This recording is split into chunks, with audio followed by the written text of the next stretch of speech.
அனைவருக்கும் இரவு வணக்கம். இன்றைக்கி என்ன ஸ்பெஷல்னு பார்த்தீங்கன்னா, எப்பையும் போல் தோசை தான் இன்றைக்கும். அதுக்கு என்ன ஸ்பெஷல் செய்ய போகிறோன்னு பார்த்தீங்கன்னா, எப்பையும் போல் தக்காளி சட்னி தாங்க. என்னோடய ஸ்டைலில் எப்படி செய்கிறேன் அப்படிங்கிறது தான் இப்போ பார்க்க போகிறோம். வாங்க வீடியோக்குள்ளே போகலாம். கடாய் வச்சாச்சு, எண்ணெய் ஊற்றிக்கிறோம்.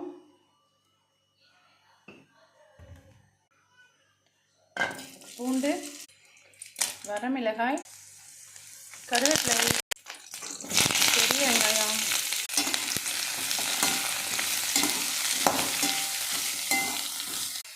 வெங்காயம் கொஞ்சம் வதங்கினதும் சின்ன சின்ன தக்காளியாக நான் 8 தக்காளி எடுத்திருக்கேன். நமக்கு தேவையான அளவு எவ்வளோ சட்னி தேவையோ அதுக்கேற்ற மாதிரி எடுத்துக்கலாம். நாங்கள் காரம் கம்மியாக தான் சேர்த்துக்குவோம், அதனால் பெரிய வரமிளகாய் 3 மட்டும் எடுத்திருக்கேன். இது நல்லா வதங்கணும். தக்காளி பாதி வதங்கும் போது நம்ம மல்லித்தலை கொஞ்சம் சேர்த்துக்கலாம். சேர்த்து அதையும் நல்லா கலக்கி விட்டு வதக்க விடுவோம். தக்காளியை உடைக்க விடக்கூடாது, அதுவே வதங்கி வெடிக்கும், தானாகவே வெடித்து வதங்கி வரும்.